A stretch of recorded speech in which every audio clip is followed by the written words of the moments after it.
একটা প্রমাণ দেখে সাদিক কায়েম সমন্বয় পরিচয় দিয়ে 1 বছরে কারণ তো একটা পয়সা নিছে।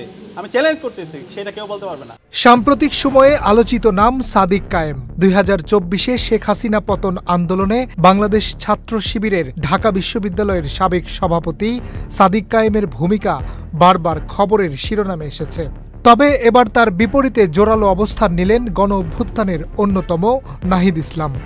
সামাজিক যোগাযোগ মাধ্যমে প্রকাশিত এক পোস্টে তিনি সাদিকের বক্তব্য, কার্যক্রম ও অবস্থানের কঠোর সমালোচনা করেছেন। কি বলেছেন নাহিদ তার ফেসবুক পোস্টে? কেনই বা সাদিকের বিরুদ্ধে এমন সরব হলেন তিনি? শুধু সাদিক কায়েমকে নিয়েই নয়, বিএনপি মহাসচিব মির্জা ফখরুল ইসলাম আলমগীরকে নিয়েও কঠিন মন্তব্য করেছেন নাহিদ ইসলাম।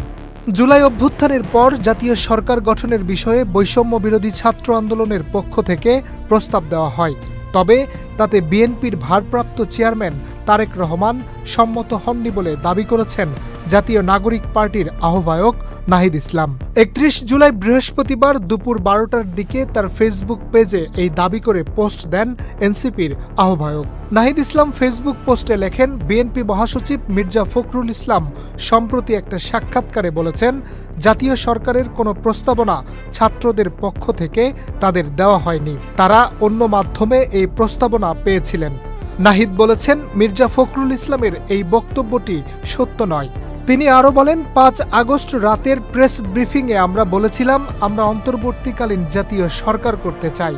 সেই প্রেস ব্রিফিংয়ের পরে বিএনপির ভারপ্রাপ্ত চেয়ারম্যান তারেক রহমানের সঙ্গে আমাদের ভার্চুয়াল মিটিং হয়।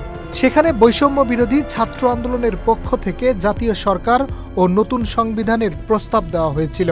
তারেক রহমান সেই প্রস্তাবে সম্মত হননি এবং নাগরিক সমাজের সদস্যদের দিয়ে নির্বাচনকালীন অন্তর্বর্তী সরকার গঠনের সাজেশন দেন। নাহিদ বলেন, আমরা ডক্টর মোহাম্মদ ইউনূসের কথা বলি প্রধান উপদেষ্টা হিসেবে। এরপর সামাজিক যোগাযোগ মাধ্যমে করা পোস্টে নাহিদ ইসলাম ঢাকা বিশ্ববিদ্যালয়ের ছাত্র শিবিরের সাবেক সভাপতি সাদিক কায়েমের গণ অভ্যুত্থানের অংশগ্রহণ নিয়ে প্রশ্ন তোলেন।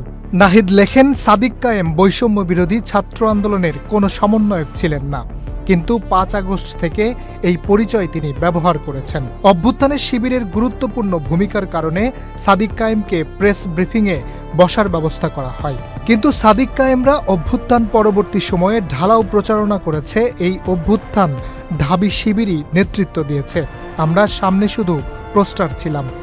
নাহিদ লেখেন, অভ্যুত্থানে শিবিরের ভূমিকা কেউ অস্বীকার করেনি, কিন্তু এই অভ্যুত্থান শিবিরের একক নয়, শিবিরের ইনস্ট্রাকশন বা ডিরেকশনেও হয়নি। আমরা সব পক্ষের সঙ্গে যোগাযোগ করেই সিদ্ধান্ত নিতাম, আর কারা ক্ষমতার ভাগবাটোয়ারা করতে চাইছে, গোষ্ঠী স্বার্থ রক্ষা করতে চাইছে, সেই বিষয়ে অন্যদিন বলবো। এই ঘটনাকে কেন্দ্র করে সামাজিক যোগাযোগ মাধ্যমে দেখা গেছে মিশ্র প্রতিক্রিয়া। কেউ নাহিদ ইসলামের স্পষ্ট বক্তব্যকে সাহসী বলছেন, কেউ আবার বিষয়টি নিয়ে আরও সংযত হওয়ার পরামর্শ দিয়েছেন। সমন্বয় পরিচয়ে যারা আজকে বিভিন্ন জায়গায় দখলদারিত্ব করছে, বিভিন্ন রাষ্ট্রের সুবিধা নিচ্ছে, তারা যখন বলে যে হচ্ছে আমরা সমন্বয় পরিচয় দিয়ে বিভিন্ন ধরনের ফায়দা লুটে নিয়েছে, আমি তাকে বলতে চাই একটা প্রমাণ দেখে সাদিক কায়েম সমন্বয় পরিচয় দিয়ে 1 বছরে কারণ তো একটা পয়সা নিছে। আমি চ্যালেঞ্জ করতেছি, সেটা কেউ বলতে পারবে না। আমরা বলি যে হচ্ছে এই জুলাই আন্দোলনে আমাদের শহীদরা আমাদেরকে রাখতে দেখিয়েছে, তারা জীবন দিয়েছে, তাদের জীবনের মাধ্যমে আজকে আমরা আজাদি পেয়েছি। Harunur Rashid, channel I. Bundle থাকলে প্রতি সেনমানিতে টাকা বাঁচবে। বিকাশ সেনমানি বান্ডেল কিনে জিতুন প্রতি লেনদেনে।